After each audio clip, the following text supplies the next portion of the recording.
Cuando yo era niño, hablaba como niño, pensaba como niño, jugaba como niño. Mas cuando ya fui hombre, dejé lo que era de niño.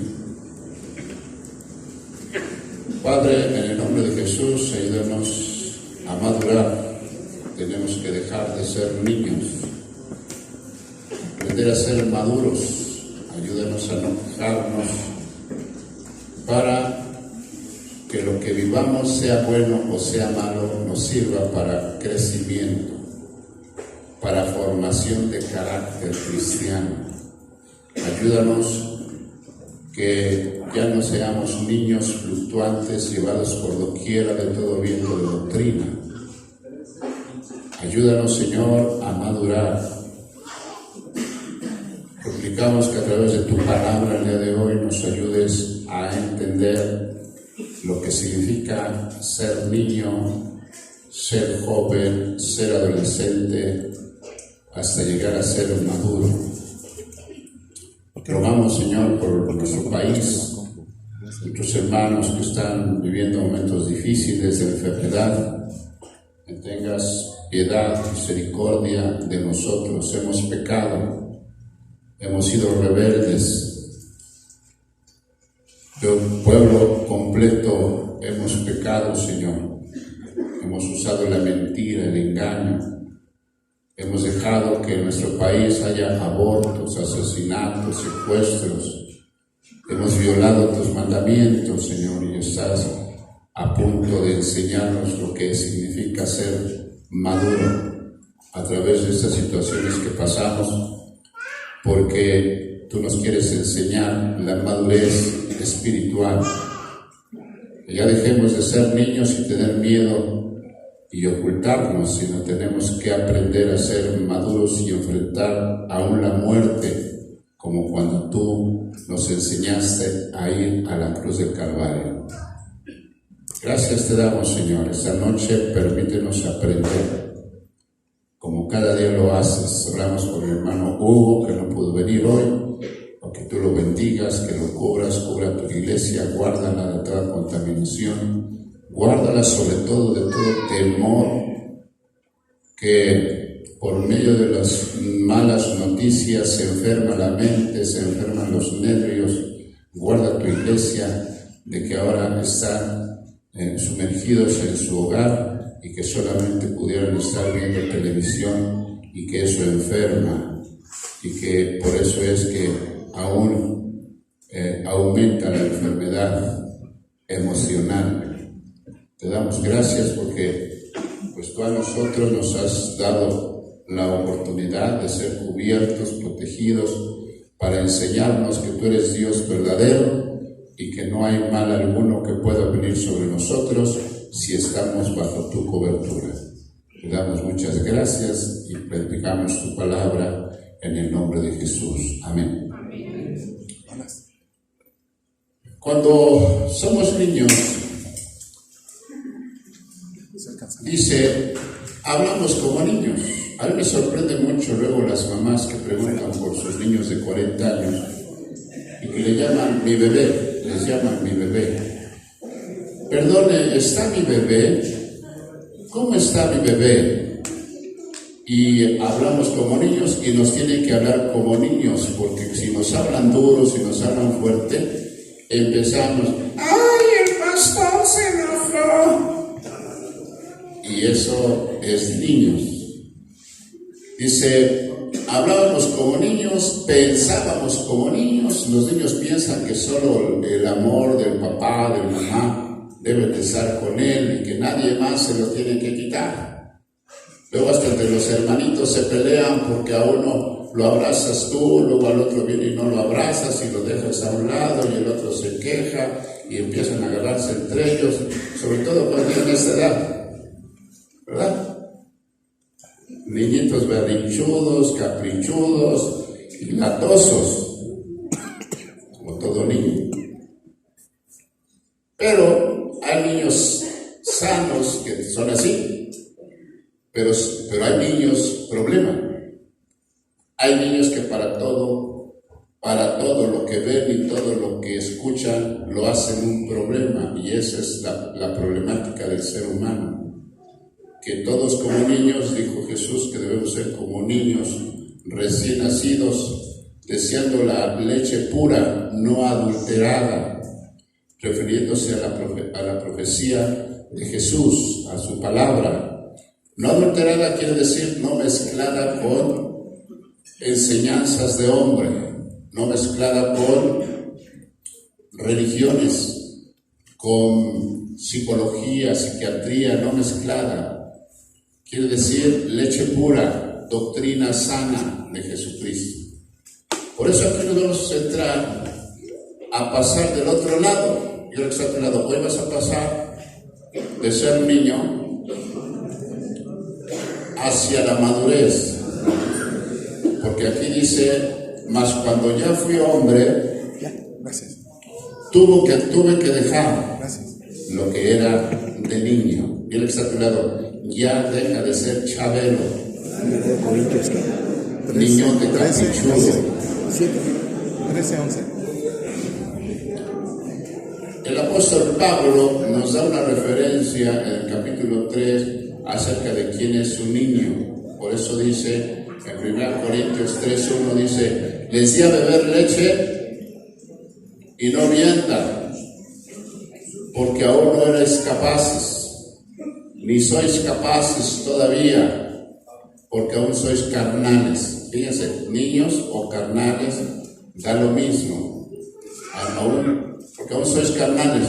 ¿Por qué? Dice, porque habiendo entre ustedes celos, contiendas, disensiones son discusiones, y pregunta, ¿no son carnales todavía y andan como los hombres? Es decir, no aplican lo que han aprendido para que maduren. Porque diciendo el uno, yo soy del pastor Neri, yo soy del pastor Miguel, a mí que no se meta conmigo el pastor Neri, porque el pastor Miguel es mi pastor. Y cuando empezamos a discutir sobre eso, se está viendo las niñerías, porque aquí solamente tenemos un buen pastor, se llama Jesucristo. Nosotros somos ayudantes, los ayudantes del buen pastor. Así que más vale que se apeguen al buen pastor, porque nosotros somos hombres y tenemos fallas, somos falibles. Así que no pienses que vas a encontrar la perfección en el pastor Neri o el pastor Miguel. Mejor busca la perfección en Jesucristo para que Él sea quien te madure y te enseñe como a nosotros nos ha enseñado. Por eso aquí el apóstol hace una diferencia. Pero Jesús dijo en Marcos capítulo 4, ¿cómo se puede pasar de la niñez hacia la madurez? Capítulo 4, verso 35, él iba con sus discípulos y dice, aquel día cuando llegó la noche les dijo, pasemos al otro lado. Jesús enseñándoles a pasar hacia otro lugar donde iban a empezar a vivir experiencias que les iba a enseñar cómo se madura. Por ejemplo, dice Marcos 4:36, y despidiendo a la multitud, le tomaron como estaba en la barca, y había también con él otras barcas. Pero se levantó una gran tempestad de viento y echaba las olas en la barca, de tal manera que se anegaba la barca. Y él estaba en la popa, durmiendo sobre un cabezal, y le despertaron y le dijeron, Maestro, ¿no tienes cuidado que perecemos? Y levantándose, reprendió al viento y le dijo al mar, calla, enmudece. Y cesó el viento y se hizo grande bonanza. Y les dijo, ¿por qué estáis así amedrentados? ¿Por qué no tenéis fe? Entonces temieron con gran temor y se decían uno al otro, ¿quién es este? que aún el viento y el mar le obedecen. Aquí hay una enseñanza de niños y su maestro. Cuando le dice que dejaron a la multitud, quiere decir, mucha gente lo seguía. Ya hemos visto quiénes son la multitud.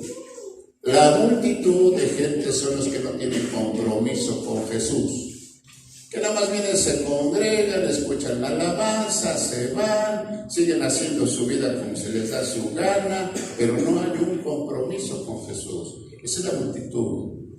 Y las multitudes seguían a Jesús por los milagros que hacía, porque les daba de comer, porque un día les dio a 5,000 hombres con 2 pececillos y 5 panes, les dio de comer a todos, y por eso les seguían. Y él un día los reprendió y les dijo: ustedes, ¿por qué me siguen? ¿Por qué me buscan a mí? Trabajen no por el pan que perece, sino por el pan que a vida eterna permanece. Entonces, la multitud es aquella gente, mucha gente que sigue a Jesús, pero por conveniencia, porque les dan, porque no está mal que confíen en Él para que obtengan todo lo que quieren, pero Jesús nos enseña que no lo debemos seguir por eso nada más, sino que lo debemos seguir por el amor que Él nos tiene y que nosotros debemos corresponder a ese amor. No por ganancia deshonesta, no por tener dinero, no por tener comodidades, sino porque Él te ha escogido, nos ha escogido para que tengamos una relación con Él. A Él lo que más le interesa es que aprendamos a tener una relación con Él genuina, no religiosa y fanática. Entonces dice que dejaron a la multitud, se subió a la barca con sus discípulos y iban ya en la embarcación, y Jesús, pues todo bien, tranquilo, ¿verdad? Porque Jesús no tiene problemas emocionales, Jesús no se preocupa que si era de noche y que si iban a salir iba a haber olas o iba a haber problemas, ¿no? Él se acostó, porque quiero decirles que después de predicar todo un día se cae bien cansado. Así va Jesús, bien cansado, se sube a la barca y dice que estaba durmiendo ¿dónde? En la popa. Pregúntale a tu vecino, ¿sabes dónde es la popa? Está arriba, ¿no?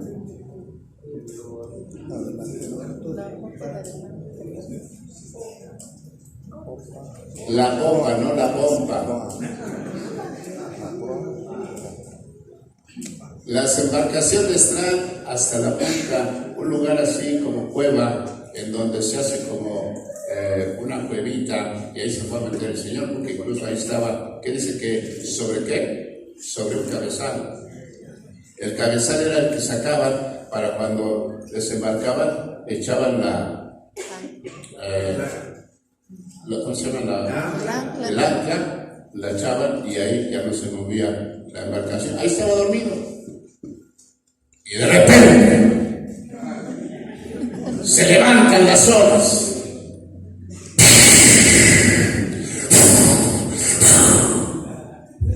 Imagínate a los discípulos. Despiértalo, despiértalo. Señor, oye, no manches. ¿Por qué te duermes? Los niños. Papá, está temblando. Papá, el coronavirus. Papá. Chille. Los niños pasando la prueba. Diga conmigo, andar con Jesús no siempre es hojuelas con miel. Van a venir pruebas. Quiero que sea claro, van a venir pruebas. Por eso cuando les dijo Jesús a sus discípulos, vamos al otro lado, ¿qué creen que estaba pensando Jesús? Los voy a probar, a ver qué tan buena es su fe. Fíjense, Ahorita hay mucha gente que está escondida en sus casas porque le tiene temor al virus. Y es en serio. Pero no hay que tener temor de Dios, no temor a las cosas que Él puede callar. Dios puede callar las olas. Se levantan las olas, no saben qué hacer y despiertan a Jesús. ¿Y qué hizo Jesús? ¿Cómo?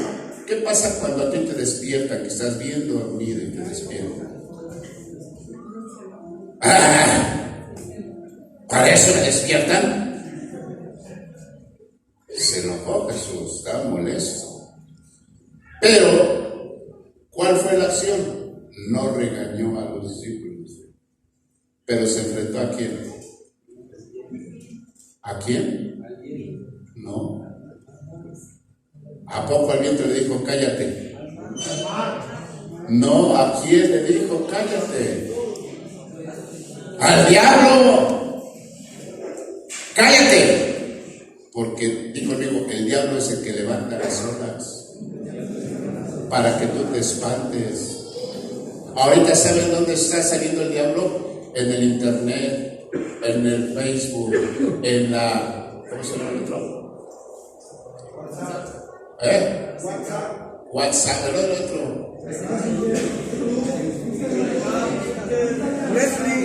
Miren cómo sabe, ya así quería yo que me contestaran. Porque se la pasan viendo televisión y ahí viene el pánico, ¿no? Ya no es el miedo sano, sino viene el pánico y entonces andan todos paniqueados. ¡Ay, el coronavirus! ¡Ay, el coronavirus! ¡Ay, el coronavirus! Hasta ya hicieron una cumbia, el coronavirus, el coronavirus.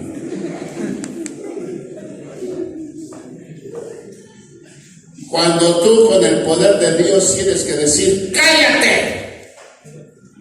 No te metas con nosotros, porque Cristo es nuestro Salvador, es nuestro Redentor, y la sangre del Cordero fue derramada en esa cruz para que nosotros fuésemos cubiertos de toda tempestad, de todo virus, de toda plaga. ¿Por qué? Porque Él le plació. Y si te pregunta el diablo por qué, dile qué te importa. Soy su hijo y se acabó. Y yo creo en Él y se acabó. ¿Ya ven cómo ahorita ya se cayó la tos? Dijo amigo, entonces son mañosos, ¿verdad? Y así son los niños. Empieza uno, empieza el otro. Y así se contamina. Entonces, tenemos que ver muchas actitudes que nosotros tenemos todavía infantiles, pero tenemos que pasar al otro lado. Pero para pasar al otro lado tenemos que pasar por la prueba. Y la primera prueba, o una de ellas, a ver si iría poder para acá. También trae a tu parejita. Ven para acá.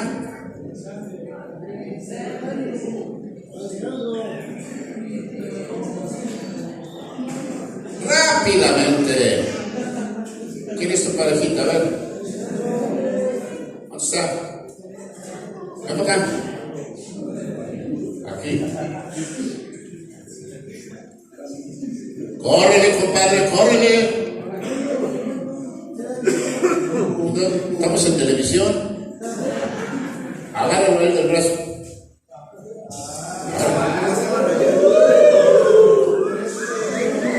Mejor de la mano.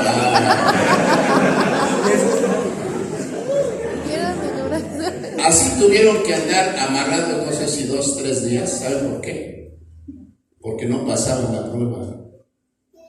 Se agarraban a moquetazos. ¿Y cómo son los niños cuando no pasan la prueba? Se agarran a moquetazos. Hasta cuando viene el papá, se saca el cinturón.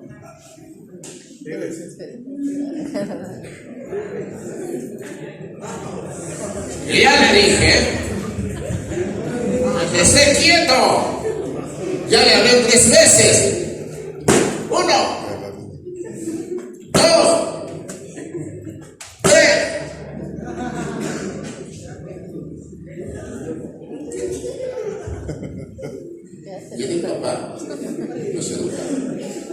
¿Por qué digo esto? En Hebreos capítulo 5 dice, ¿qué padre es aquel a quien a su hijo no disciplina? Lo corrige. Porque si se le deja sin disciplina, entonces no es un hijo, es un bastardo. Y todos nosotros fuimos indisciplinados. ¿Bien? ¿Ya les gustó?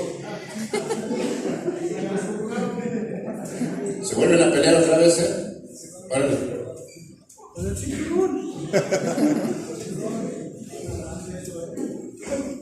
Esa es la prueba. Imagínense que otra vez se vuelvan a pelear.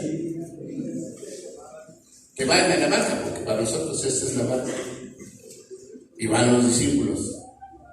Y se agarran y se amoquetazos, y si no, se mientan a mamá, y nada más va el pastor y se mientan a mamá, y hacen cosas terribles, y ya se quieren fugar, y planean la fuga, y nada más en eso están pensando. Pero cuando viene el pastor se pueden hacer.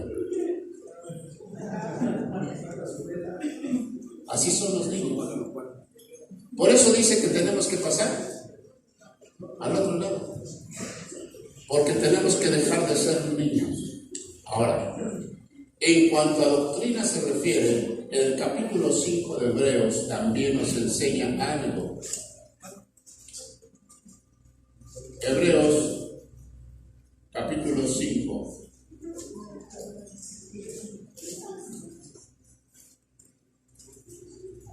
Verso 11 dice, acerca de esto tenemos mucho que decir y difícil de explicar, por cuanto algunos son tardos para oír, porque debiendo ser ya maestros, después de tanto tiempo, tienen necesidad de que se les vuelva a enseñar cuáles son los primeros rudimentos de las palabras de Dios, y han llegado a ser tales que tienen necesidad de leche y no de alimento sólido. Y créanme que mucha gente se sabe la palabra de Dios de pasta a pasta, pero sus actitudes son de berrinche. Entonces, ¿qué quiere decir? Que nada tiene que ver el conocimiento que tenemos con la actitud que mostramos. Cuando nosotros aprendamos a aplicar lo que está escrito ahí en nuestra vida, entonces caminamos hacia la madurez. Porque si no, todavía es necesario que se nos vuelvan a enseñar los rudimentos de la doctrina. Es decir, no pasamos de ahí. Y como somos niños, no pasamos de ahí. ¿Cuáles son los rudimentos de la doctrina de Cristo? Capítulo 6. Por tanto, aquí dice, otra palabra que usa es, dejando ya los rudimentos de la doctrina de Cristo, vamos adelante hacia la perfección, no echando otra vez el fundamento del arrepentimiento de las muertas, de la fe en Dios, de la doctrina de bautismos, de la imposición de manos, de la resurrección de los muertos, del juicio eterno, y esto haremos si Dios en verdad así lo permite. Ahora, ¿por qué dice esto, hermano? Porque muchos ya, conociendo a Dios, resulta de que aunque lo conocen, vuelven a ser como niños, berrinchudos, caprichudos, enfermos en sus emociones. Y dice aquí, porque es imposible que los que una vez fueron iluminados y gustaron del don celestial y fueron hechos partícipes del Espíritu Santo, asimismo gustaron de la buena palabra de Dios y los poderes del siglo venidero, y creyeron, sean otra vez renovados para arrepentimiento, crucificando de nuevo para sí mismos al Hijo de Dios, poniéndole en vituperio. Entonces, si una persona disfruta ya de la palabra de Dios, se goza del Espíritu Santo, sabe que eso, ya sus actitudes, porque ya tiene conocimiento, ya tiene relación con Dios, deben cambiar profundamente, pero sigue haciendo berrinches con su esposa. Por ejemplo, yo conozco a niñotes berrinchudos con su esposa.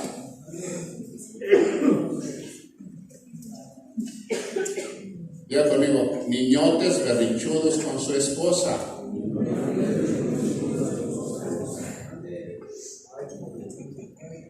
Ya no es con su mamá, ahora es su mamitis.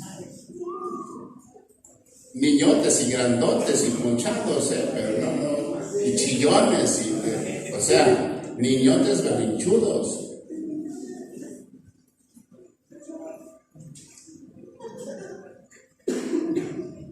En la mañana yo estaba estudiando un poco, me dice mi esposa, bueno, desde el día anterior, le dice a su hermano, está haciendo algunas cosas ahí de carpintería, que su hermano es carpintero y está haciendo algunas cosas. Y le dice, aquí le pones esta lamparita y esta lamparita y esto y esto y esto. Y a mí me había dicho que hoy en la mañana íbamos a comprar eso. Bueno. Pero viene su hermano y entonces me batea a mí. Me bateó. Y le dice, entonces te vienes a las 9 porque yo te espero a las 9 para que eso no nos dé y tú me llevas a comprar porque mi esposo no puede. Yo dije, ¿qué? Y que empiezo a hacer mi berrinche.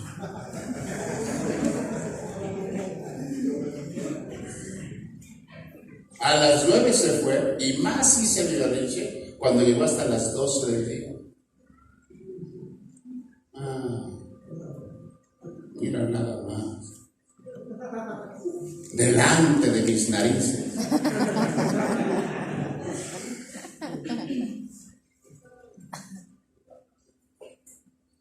¿Tú crees que por esa cosita, si uno sigue siendo niño, encienda Troya?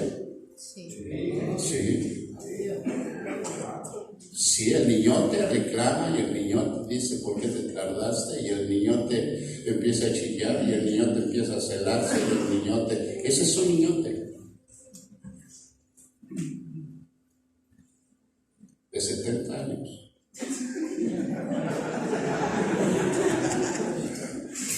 La palabra. Gracias a Dios que dije, no, cálmense. ¿Quién tiene más autoridad sobre tu carne? Es el Espíritu Santo. ¿Quién tiene más autoridad sobre tu carne? No me contestes al tarugo. Medita.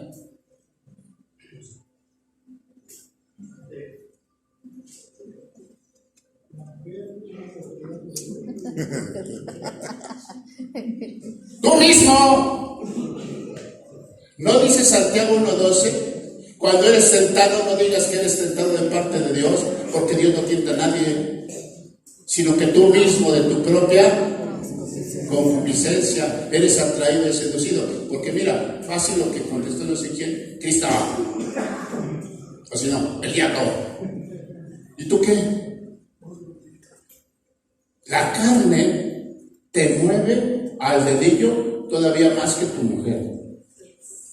Tu carne te chantajea, tu carne te dice mentiras, tu carne, y si no la dominas tu carne, arde Troya tu matrimonio. Y separaciones ha habido por eso.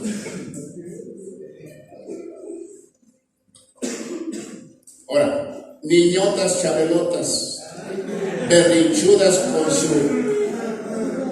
con su papi, hasta así le dicen, papi, ¿ya llegaste, papi?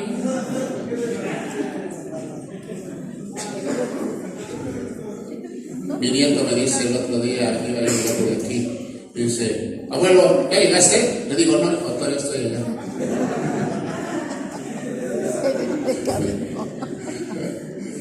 A veces, bueno, cuando ese niño está niño, pero que tú preguntes, pastor, ¿ya llegó usted?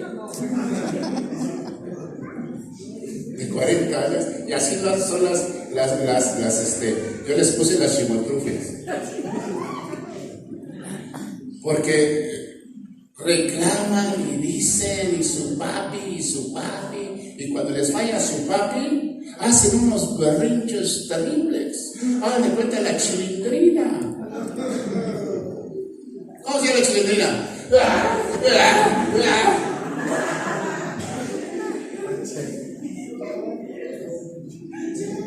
luego trabaja.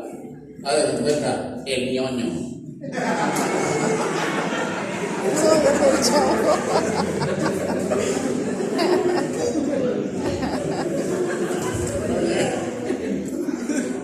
Oye, me gusta esa risa espontánea que sale de lo profundo.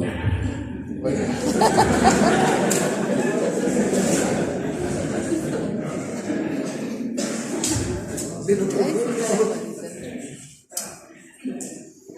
Sale el ñaño. ¡Acúsalo con tu nariz!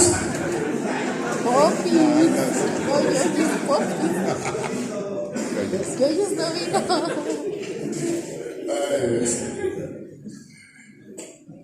Pero luego, ¿qué crees? No, viene otro y dice, no contaba con mi astucia.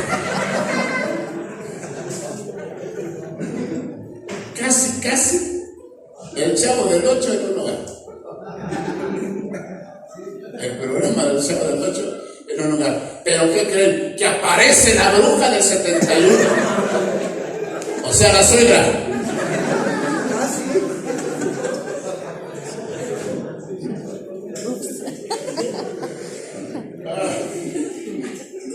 Se hacen unas rebatingas familiares. Ahí vemos entonces que no hay madurez. ¿Sí o no? Hogares maduros cristianos. A ver, ¿usted conoce alguno? A mí me costó mucho trabajo en la mañana decir. Me dijo el Señor dentro del Espíritu, cállate. No empieces con tus cosas. O sea, el control debe de estar en ti. ¿Por qué? Porque si el Espíritu de Dios vive en ti, quiere decir que entonces tienes el paquete. Y dentro del paquete que tenemos, dominio propio. Y eso viene en paquete. Dominio propio. Entonces, ¿qué necesitamos? Pasar de la niñez a la madurez. Ahora, ¿por qué dijo esto el apóstol Pablo? Porque miren, muchos se quedan estancados en la doctrina y se quedan estancados porque la verdad es que no escudriñamos la palabra, no la escudriñamos, la leemos, pero no profundizamos. La palabra escudriñar significa profundizar. Miren, por ejemplo, el otro día, hace un día o dos, estoy viendo la película, un cortometraje de El Arca de Noé. Pero ahí me presentan un suceso gravísimo que le pasó a Noé con su familia. Dice que al salir de la barca, ya en tierra, plantó una viña y se emborrachó. Y se desnudó en medio de su tienda. Y van sus hijos, van a su tienda y lo ven desnudo. En la Biblia usa la palabra, una vez lo usa desnudo y la otra palabra es descubierto. Lo encuentran descubierto. Cuando uno se pone a investigar, pues desnudo, desnudo. ¿Qué te imaginas? Pues sin ropa. Pero ya cambia cuando te usan la palabra descubierto. Descubierto, pues también tú te imaginas sin ropa, así. ¿Por qué? Porque estaba borracho, se quitó toda la ropa. Y antes, en ese tiempo, los judíos no usaban pantalones, trusa, playera, como nosotros. ¿No usaban qué? La túnica. Túnica. Entonces yo creo que no es sentido borracho. Ya saben cómo se sienten los borrachos, se quitan todo y avientan todo y se queda dormido. Y entran sus hijos.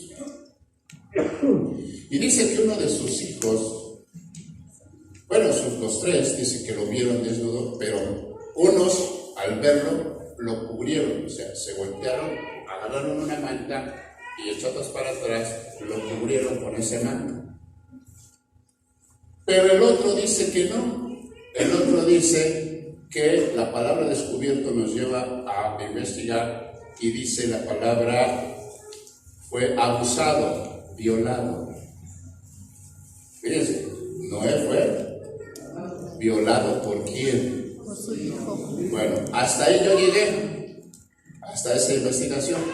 Pero el otro día escuché a un hermano que profundizó más y dice que él encontró la palabra Castrar. Castrar, dijo. castrado. Castrado. Él encontró la palabra castrado. Digo, bueno, yo no sé, yo nomás llegué hasta que lo violaron. Pero ¿qué nos lleva a esto? La madurez va a venir cuando nosotros escudriñemos la palabra y encontremos la relación de Cristo con nosotros. Si nomás leemos como un cuento o como un buen libro, está bien. Pero si queremos tener la sabiduría profunda, espiritual que Dios nos da a través del libro, tenemos que ir poco a poco, palabra por palabra, investigando para ver qué nos quiere decir. Y eso se llama el trazo de la palabra de Dios, aunque nos lleve un poquito más de tiempo. De ahí entonces nos manda a que ya no podemos seguir con las tradiciones y costumbres que el pueblo todavía sigue, y muchos pueblos siguen con sus tradiciones y costumbres. Por ejemplo, hubo un sacerdote católico que estaba ¿cómo se dice?, discutiendo con un pastor evangélico, y el pastor evangélico no sabía muchas cosas, y el sacerdote, fíjese lo que le pregunta. Vamos a leer un poquito en Hebreos 10, verso 3. Dice, pero estos sacrificios cada año se hace memoria de los pecados. Vamos a ver desde el 1. Dice, porque la ley, teniendo la sombra de los bienes venideros, no la imagen misma de las cosas, nunca puede, por los mismos sacrificios que ofrecen continuamente cada año, hacer perfectos a los que se acercan. De otra manera, cesarían de ofrecerse, pues los que tributan este culto, limpios una vez, no tendrían ya más conciencia del pecado. Verso 3. Pero en estos sacrificios cada año, fíjense, cada cuánto tiempo, cada año se hace memoria de los pecados, porque la sangre de los toros, de los machos cabríos, no puede quitar los pecados, por lo cual, entrando en el mundo, dice, sacrificio y ofrenda no quisiste, y me preparaste cuerpo, es decir, holocausto y expiaciones por el pecado no te agradaron. Entonces dije, he aquí que vengo, oh Dios, para hacer tu voluntad, como en el rollo del libro está escrito de mí.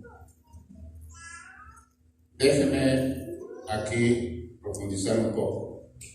En estos versículos habla que cuando el pueblo se reunía para el sacrificio en el día de la expiación, se le recordaba sus pecados y volvía a sentirse culpable otra vez.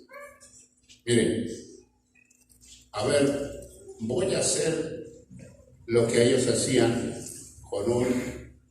eran diferentes ofrendas, un cordero de 1 año sin defecto, un becerro, un buey, voy a llamar un buey, a ver un buey así voluntario.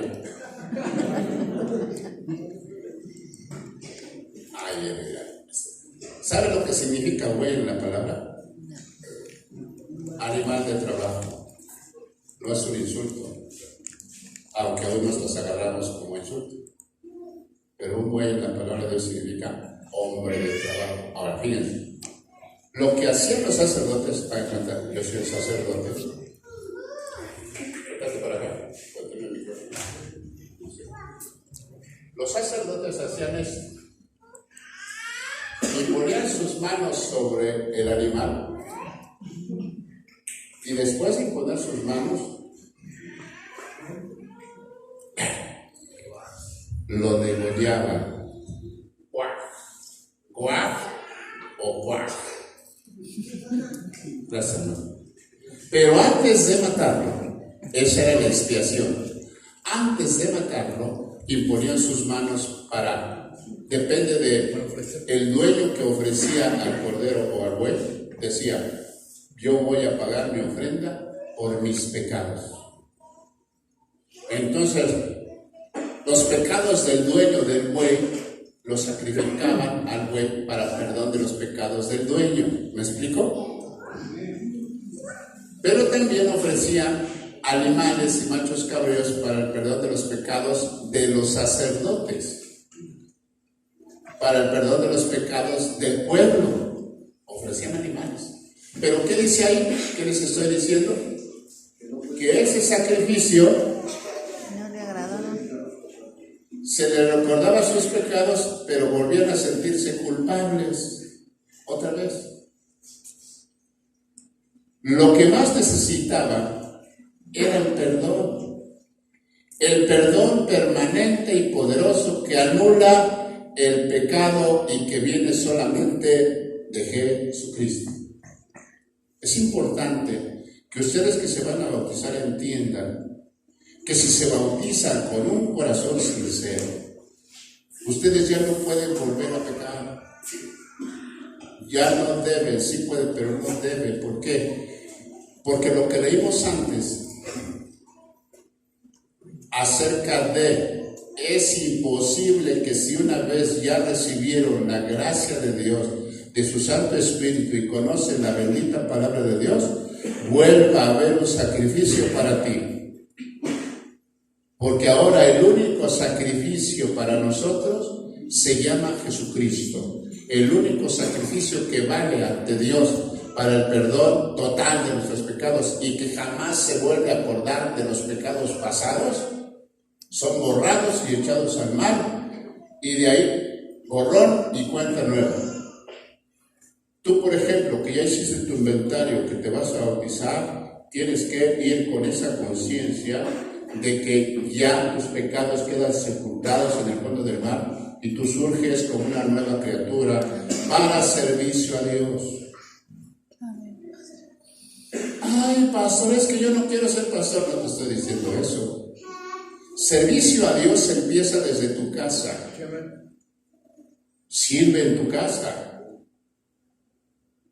Tú que antes eras chabelote, ahora le tienes que servir a tu chilindrina.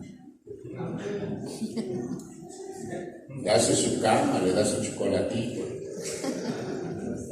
le ayudas a los trastes, vas, trapeas y le dices, no, mi nena, no te preocupes, yo lo hago.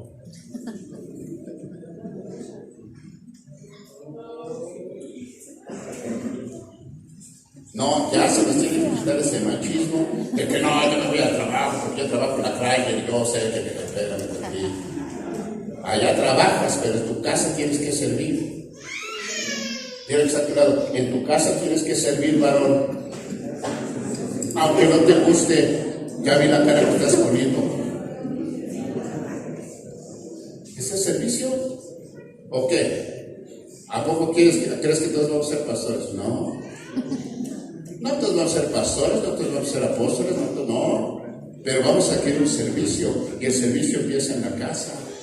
Acá este joven soltero, ¿a quién cree que le sirve? A su madre. Y si no le sirve, cuando ya no le da la gana. Es eso de que tenemos a las mamás todas así temblorosas y paniqueadas, porque, ay, ya va a venir, ya no cantará, y sobre todo los papás que son papitis, mi hijo no viene, y lo van a buscar, y pobrecito, ya está trabajando a la madrugada, aleluya.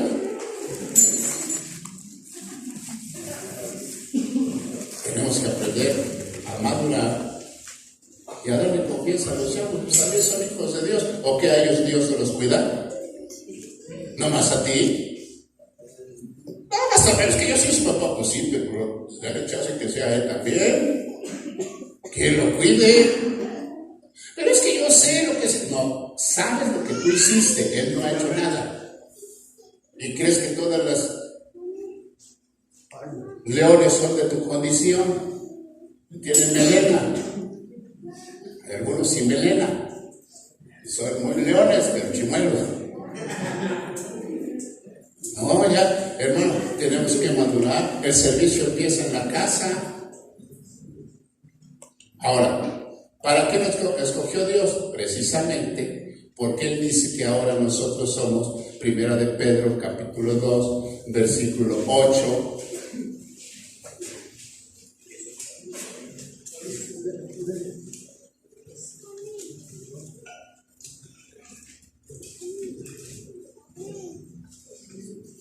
Versículo, no, es el 9. Ahora dice, mas ustedes ahora son linaje escogido, un real sacerdocio, una nación santa. Ahora son ustedes pueblo adquirido por Dios. ¿Para qué? Para que anuncien las virtudes de aquel que los llamó de las tinieblas a su luz admirable. Hermano, el que te haya mandado traer para que tú les sirvas, no empieces con que tú quieres ir a las naciones a predicar. Ahora sí voy a ir a Francia, a París, güey. Primero en tu casa. ¿O qué no es cierto que primero Jesús dijo a sus discípulos, y me serán testigos en Jerusalén?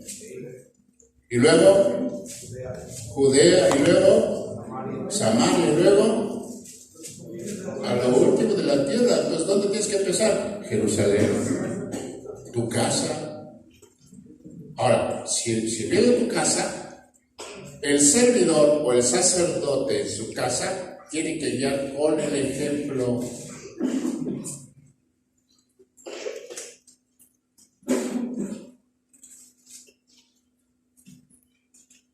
Primera de Pedro,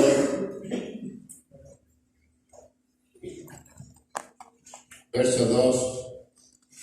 Apacentar la ley de Dios que está entre ustedes, cuidando de ella, no por fuerza, sino voluntariamente, no por ganancia deshonesta, sino con ánimo pronto, no como teniendo señorío sobre los que están a vuestro cuidado, sino siendo, ¿qué?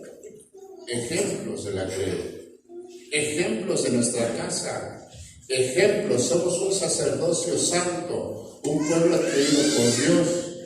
Entonces ahora a nosotros nos toca servir, y ahorita que están pasando nuestros momentos difíciles en el mundo entero, el sacerdote tiene que pararse bien en la fe de Cristo. El sacerdote tiene que estar intercediendo por su familia. En mi caso, por ejemplo, que se ha intercedido por mi familia, pero aparte por la iglesia, por la casa hogar, por los servidores, por los siervos que están trabajando, por la red ministerial apostólica Iglesia del Señor. Uno tiene que estar intercediendo. Ese es el trabajo del sacerdote, mantener relación sacerdotal con... ¿Qué sacerdocio somos ahora? ¿Qué sacerdocio somos? Melquisedec. Ya no somos del Levítico arónico, ya no, eso ya se ha abolido. ¿Dónde dice? En Hebreos 8, 13.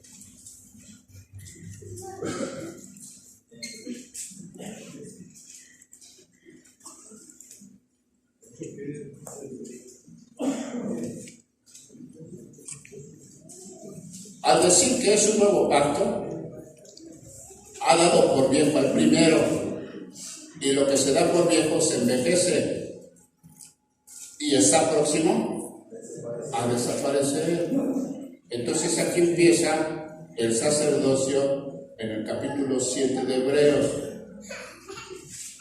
Esto es cuando ya estamos pasando para entender la madurez, entender de qué sacerdocio somos, entender, por ejemplo, yo les enseñaba a mis hermanos, porque así me dijo que lo debo enseñar incluso a la iglesia, ¿quién gobernaba antes de Cristo al hombre? ¿Quién gobernaba?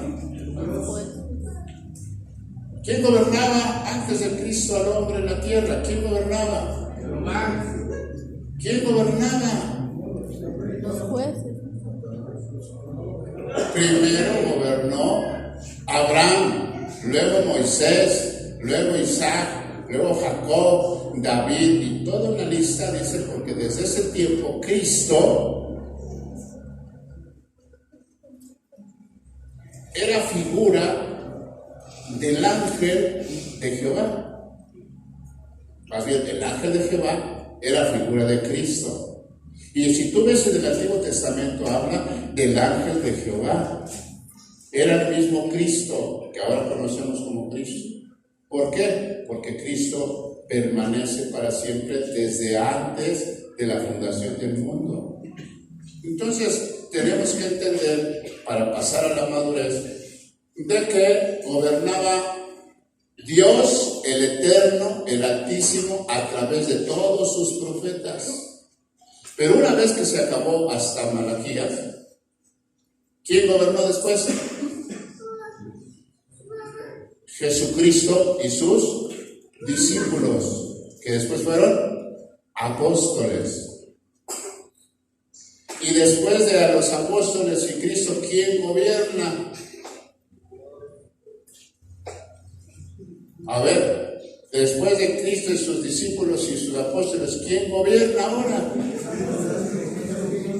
El poder del Espíritu Santo, y de ese Espíritu Santo es el Melquisedec, sacerdote del Dios Altísimo para siempre. Hebreos 7, verso 11 dice, pues, si pues la perfección fuera el sacerdocio levítico, porque bajo él recibió al pueblo la ley.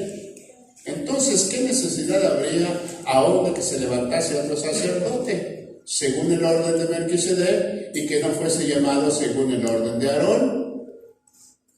Porque cambiado el sacerdocio necesario es que haya también un cambio de ley. Escucha eso. Y aquel quien se dice esto es de otra tribu, de la cual nadie sirvió al altar. Porque manifiesto es que nuestro Señor vino de la tribu de Judá, de la cual nada habló Moisés. Fíjense, sacerdote del Dios Altísimo para siempre. Los sacerdotes humanos tenemos una tarea: mantenernos bajo la cobertura del sacerdocio de Melquisedec. Pero él es el máximo, sumo sacerdote. Él es el sumo sacerdote. En el tiempo de Aarón, el sumo sacerdote era él, Aarón. Y era el único que podía entrar al lugar santísimo. Pero aparte del sumo sacerdote, había más sacerdotes, pero ninguno podía entrar a la presencia de Dios. Ahora, el sacerdote para siempre está intercediendo por todos nosotros y es el único que está en el lugar santísimo. Y el lugar santísimo ya no está en los templos, está en la iglesia. Levanta la mano en la iglesia. Ahí está el lugar santísimo, está viviendo en ti, contigo. No te puedes esconder ni puedes hacer cosas que no te vea Dios, porque Dios está contigo. Y precisamente por eso, porque Dios está con nosotros, ningún mal puede penetrar a nosotros a menos que tú le abras la puerta. Por ejemplo, si estás en tu casa, estás echando la hueva y estás viendo pura televisión, va a venir el tentador y te va a decir, cámbiale tantito para acá, mira. Hay unas chavas que están. Y si tú obedeces esa voz, ¿quién te va a estar manejando? Otra vez el diablo. La carne. ¿Qué culpa tiene el diablo que seas tarugo, hermano? La carne. Acuérdense que tenemos 3 enemigos, no solamente es el diablo. Todo le echan la culpa al diablo. El diablo va a decir, ¿yo qué culpa tengo que tú seas tarugo, hermano? No, es que no lo sabes, hijo, porque tenemos 3 enemigos. Uno es la carne, nosotros mismos, pensamientos. El otro sí es Satanás, pero no tiene poder sobre nosotros, porque si mora sobre ti el Espíritu Santo, ¿qué poder tiene? Pero la ley se apodera. Ya te dije que la ley está abolido, ya la ley no sirve. Pero se apodera del pecado en la carne. No, pues si tú la dejas, sí. Pues si la has dejado, no nomás donde estás. No. Compadres, por eso les digo que no hablen. Si van llegando, no hablen, aprendan primero. Mira, este siempre está leyendo. El mundo El mundo es otro enemigo. El mundo. Ahorita, el mundo está paniqueado y el mundo te manda mensajes. El otro día me mandaron unos mensajes de cómo está muriendo la gente en Italia. ¿Para qué me mandan esas cosas? Yo ni las veo mejor porque digo, eso me va a derrotar. Yo no quiero dejar entrar esas patrañas del diablo a mi mente. Ay, sí, se están muriendo. Y mira cómo hacen. Pues te metes ahí, te vas a morir también tú. Eso es el mundo que engaña, que miente, que tergiversa las cosas. ¿Para qué? Para que los cristianos se pierdan en el mundo. Es tu enemigo el mundo. Por eso dice 1 de Juan, capítulo 2:15, no améis al mundo, ni las cosas que hay en el mundo. No amemos al mundo ni las cosas que hay en el mundo, porque el mundo pasa, pero la voluntad de Dios permanece para siempre. ¿Ya entendieron? Entonces, hay mucho que decir. Como decían ellos, hay mucho que decir y difícil de explicar, y en 1, 2, 3 sesiones no alcanza. Necesitamos explicar desde la raíz. ¿Por qué, hermano? Porque mucha gente se vuelve religiosa fanática, pero como te dijera, en lugar de que el conocimiento le dé madurez, se comporta como niño. ¿No? O sea, no debemos tener. El cristiano maduro no tiene que tener temor. Tiene que tener relación con Dios para que el temor se vaya. Si tú le das chance tantito, te agarra la mente y te empieza a zarandear y al ratito pierdes la fe. Porque acuérdate que es que el ladrón no viene sino para robar, matar y destruir. Y ahí empieza el mundo, Satanás, tu carne. Entonces tenemos que nosotros entender que no solamente hay que estar peleando contra el diablo, es contra uno mismo. Es decir, dice Pablo, el pecado que mora en mí, pues sí mora, pero si tú lo dejas te desbarata. Entonces, ¿a quién le vamos a dar chance? ¿Al pecado? ¿A la ley del pecado o a la ley del espíritu? Ya dice que la ley está vencida, la ley del pecado, la ley pasada, la ley arónica, la ley levítica ya pasó. Ahora es la ley del espíritu. ¿Cuál es la ley del espíritu? que obra por amor. No. La ley del espíritu. Tú me estás diciendo el fruto. Ya viste, hermano. Dile a tu mente, mejor cállate ya. La ley del pecado te vence. Ahora, si tú sabes qué es el pecado, tú tienes que vencer al pecado. ¿Por qué? Porque tienes el poder.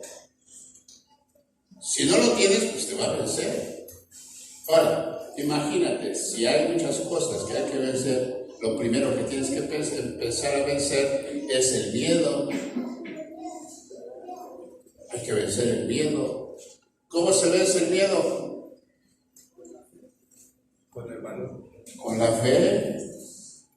¿No es cierto que dicen cómo se sostuvo Moisés en el desierto? Como mirando al invisible. Moisés, siendo hijo de la hija de Faraón, renunció a las comodidades de Egipto y que dijo, mejor me meto a vituperio de Cristo, no hay problema. Eso es la fe real. Y eso es la ley del Espíritu. Entonces tenemos que entender varias cosas, por eso necesitamos pasar, porque yo veo que muchos recaen por eso, se sabe mucho la palabra de Dios, pero no entienden nada. 4:6, Oseas 4:6, mi pueblo se perdió, ayer te la dije, porque le faltó conocimiento. Y yo diría, no es que a él no le falta conocimiento, le falta la aplicación del conocimiento. Porque una persona que sabe el conocimiento y lo aplica, no tiene por qué recaer. Y si conoces a Dios, no tienes por qué recaer. Él te sostiene, Él te mantiene, Él te fortalece. Él no te engaña, Él es verdad. Llega a tu casa, haz una oración por los que tú conoces, tu familia, o intercede si puedes por Toluca, por lo que Dios te ponga en tu corazón, para que haya un sacerdote que esté intercediendo en la zona donde tú vives.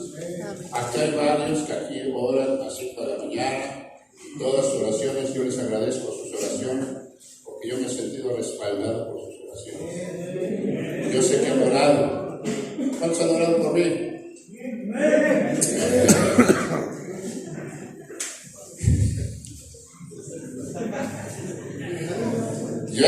Cuando uno ora por alguien, la fortaleza del Espíritu se percibe a la distancia, donde quiera que estés. Por eso no debemos dejarnos solos, hay que estar intercediendo constantemente. Un sacerdote tiene que estar intercediendo con el sacerdote para siempre. Padre, en el nombre de Jesús, te damos muchas gracias. Vamos a casita, rogándote, Señor, cubras a mis hermanos de regreso, guárdanos de la contaminación del virus, guarda a mis hermanas, mis hermanos aquí en Casa Hogar, guárdalos en el hueco de tu mano. La sangre de Cristo los protege, porque tú derramaste de la cruz para ello, para que nosotros usemos la sangre, porque es vigente hasta el día de hoy. Que mis hermanos que vienen hoy con toda confianza, Señor, en el nombre de Jesús, bendícelos al llegar a su casa, al salir, al entrar, al caminar. No los sueltes de tu mano, Señor. Oramos por Hugo y por todos aquellos que ahorita pues están todavía temerosos, pero oramos por cada uno de ellos, que tú les fortalezcas y pronto pase este momento difícil. Muchas gracias. Nos vamos con tu bendición en el nombre del Padre, del Hijo y del Espíritu Santo. Amén.